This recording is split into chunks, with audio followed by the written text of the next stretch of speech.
Simple pero may tapang, may paninindigan at mukhang hindi natatakot kahit kanino.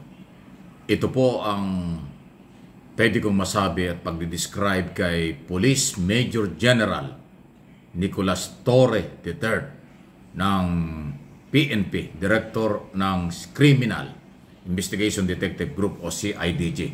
Pakinggan nyo ang kanyang pahayag tungkol sa kung ano yung ilan sa mga nangyari habang inaresto nila ang dating Pangulong Duterte. Eto yun, no? Nagsorry pa nga siya dahil nalit pa raw yung pagsasakay sa aeroplano. Upuan niya, upuan ng Presidente ng Pilipinas yun. Hindi siya Presidente ng Pilipinas. Isipin mo naman yun. Anong klaseng bent backwards yun? That is the 250th Airlift Wing, which is the Presidential Airlift Wing of the Republic of the Philippines. Ang upuan niya, Presidential Chair. And he is an arrested person. Oh, sige nga. Hindi ba? So, yun yung sinasabi ni General Torre. Ganong katindi yung special treatment na kailang ginawa. Pinayagan niya gamitin ang presidential lounge dyan sa airport, dyan sa Villamor Air Base, na dapat ang gumagamit lang noon ay si Pangulong Marcos pagka umaalis at dumarating ng ating bansa. Pati yung upuan, pati yung lahat ng gamit doon, pinagamit niya. Ganon daw kung katindi ang special treatment, pero binabaliktad pa ng mga DDS ang istorya. Kaya ngayon nakapagsasalita na si General Torre kung anong nangyari, pati yung pagkaka-aresto kay Medeldea. Hindi ba special treatment yun? Pasensya na po kayo, talagang napakalaking special treatment ang ibinigay natin sa former President Duterte. Para wala lang gulo at mapagbigyan ang lahat ng kanyang kahilingan. First choice namin doon, si Hanilet. Ay sumama. So, pili kami ng isang abogado. Nag-volunteer nga si E.S. Medeldea. Yung po isang naging issue dyan.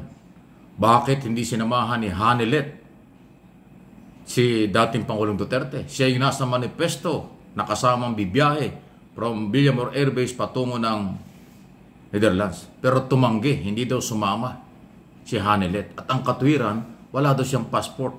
Paano mawawala ang passport? Ay galing siya sa Hong Kong. Natural gumamit ng passport. So, yung pag-deny niya at hindi niya pagsama kay dating Pangulo para samahan doon sa Netherlands, bakit siya hindi sumali? Bakit ganon? Di ba? Tanong lang ito. Hindi ba niya mahal ang dating Pangulo? Bakit niya hindi sinamahan? Di ba dapat ang asawa sasama yan hanggang sa uli? Lalo na yung pagkaka-arrestong yon na itinuturing nilang kidnapping kahit napalpak. Hindi naman kidnapping. Pero bakit hindi mo sinamahan? Kaya doon na-delay, binago yung manifesto. Napilitan tuloy isama ay si Medeldea. Ito yung paliwanag Antindi. Ano yon?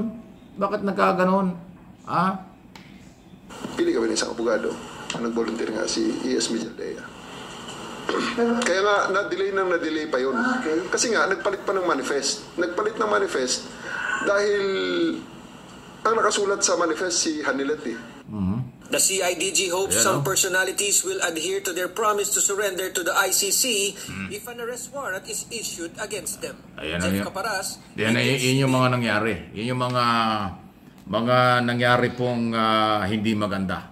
Okay? Hindi maganda kasi na-delay dahil din sa kanila. Hindi lang pala yung fake news na meron daw temporary restraining order ang Korte Suprema na hindi naman pala totoo.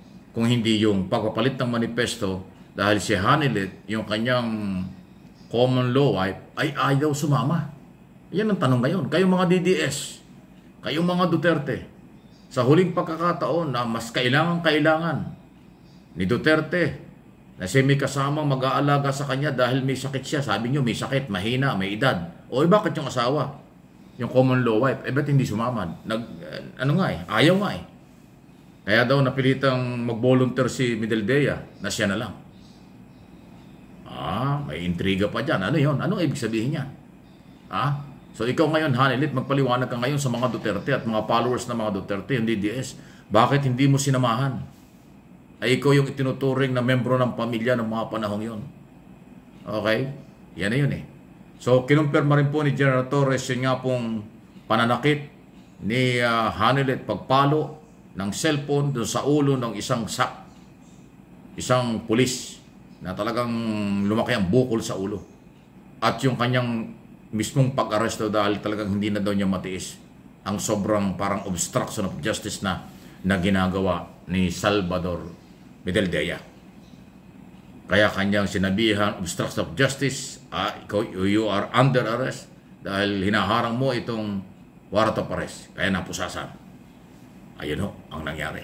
Nakita mo, ang tapang, ang talino, at ang lakas ng loob ng butihing general. Simple lang kung magsalita. Simple lang. Pero nagsorry pa nga siya kaya daw na-delay yung pagbiyahe. Hindi sana tatagal ng gano'n kung hindi nagkaroon ng aberya doon mismo sa pamilya. Yan ngayon ang malaking tanong. Anong dahilan? At hindi katanggap-tanggap yung dahilan wala siyang passport. Hindi pwedeng walang passport dahil kababalik lang nila galing ng Hong Kong eh. Nakasasabihin walang passport. Hindi niya sinamahan. Kayong mga DDS, yan ang itanong nyo kay Hanilet. Bakit hindi sinamahan yung kanyang asawa? Bakit hindi niya sinamahan? Si Duterte na sinasabi niyo may edad at may sakit na dapat siya mag-alaga. Bakit si Medaldea napilitan mag-volunteer dahil walang sumama? O kahit yung si Kitty, yung anak, dapat sumama sila. Dapat yung mag-ina sumama. Bakit hindi kayo sumama?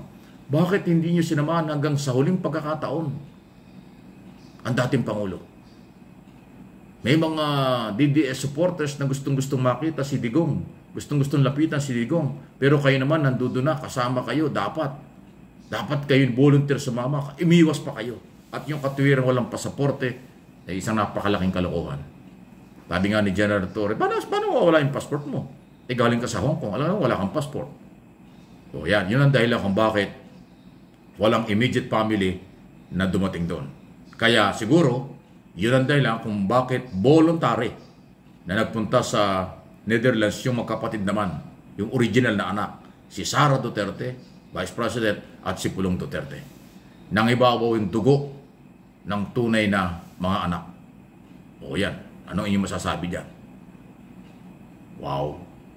Siyempre, hindi magugustuhan ng mga original na Duterte yung ginawa ni Hanil eh. Dahil bakit siya tumangging samahan? Kaya pala, kung yung mga gunita, paulit-ulit na sinasabi ni Duterte nung siya inayayana at sinasabihan ni General Torre na panahon na sir, time na para umalis na tayo. Sumakay ka ng aeroplano. Sabi hindi, hintayin mo natin yung dalawa kong anak. Yung anak kong abogada at anak kong lalaki, hintayin natin. Kasi kung dumating yon at pinayagan, malamang yun ang sasama sa aeroplano. Si Sara Duterte at si Pulong Duterte, pero hindi na nahintay. Kasi nga, siguro naramdaman ni dating Pangulong Duterte, ayaw siya samahan ni Hanilet at saka ng kanyang anak na babae. Kaya ang kanyang sinasabing, hintayin natin yung abogado kong anak at saka yung isa kong anak pa. Yun ang ngayon, si Sara at si Pulong. Na kanyang mga gunita, noon ding madaling araw, kinabukasan, lumipad ka agad si Sara.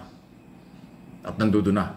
At sumunod na araw naman ay yung si Pulong, yung original na anak doon sa unang asawa. Ayun, naku, nagkaroon pa ng parang showbiz na dating ito ha. Nagkaroon pa ng ganyang masalimuot na usapin sa pamilya. O ayan ngayon. Yan ang totoo na sinasabi ni General Torre. Dahilan kung bakit na-delay. Hindi na-delay ang biyahe dahil sa pulis o dahil sa gobyerno. Na-delay dahil sa kanila. Kasi ang piloto, hindi ka ililipad kung wala ka sa manifesto. Kung mali ang manifesto, pananagutan ng piloto yun. Kaya hindi lumipad yung aeroplano pala dahil nga ang nakalagay doon ay si Hanilet. Pinalitan pa yung manifesto at yung volunteer na si Salvador Medaldea ang ipinalit doon sa ayaw sumama. Wow! Ano yung masasabi dyan? Ayan na, naglabasan na ho ang totoo. Hindi fake news yan. Nanggaling mismo kay General Torre na hindi naman nagpe-fake news. Biktima nga siya ng panlalait, pagmumura at mga fake news ng mga DDS. Diba? Ayan.